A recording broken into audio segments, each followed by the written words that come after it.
নবী সাল্লাল্লাহু আলাইহি ওয়াসাল্লাম বলেছেন, রাতের বেলা তোমরা বাচ্চাদেরকে সন্ধ্যাবেলা ছেড়ে দিও না, আগে ভালো করে সন্ধ্যাটা হয়ে যাক, যদি ছাড়তে হয় তারপর ছেড়ো।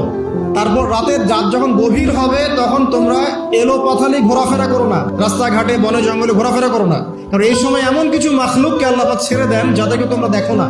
এখন বিজ্ঞান যেটা প্রমাণ করতে পারে নাই, এটা কি বিজ্ঞানের ব্যর্থতা না ইসলামের ব্যর্থতা? আচ্ছা, তিনি বলছেন রাতের বেলা এমন কিছু মাখলুক বের হয় যাদেরকে তোমরা দেখো না।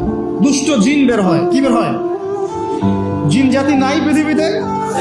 আল্লাহ পাক সূরা জিন নামে একটা গোটা সূরা নাযিল করেছেন, করেন নাই? হাফেজ আছে না এখানে মানুষ?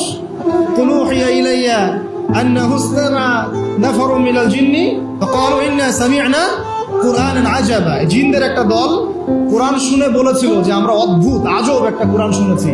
তারপর তারা গিয়ে তাদের কওমের কাছে ইসলামের দাওয়াত দেয়, ওই কওম ইসলাম কবুল করে। কিন্তু মনে হচ্ছে যে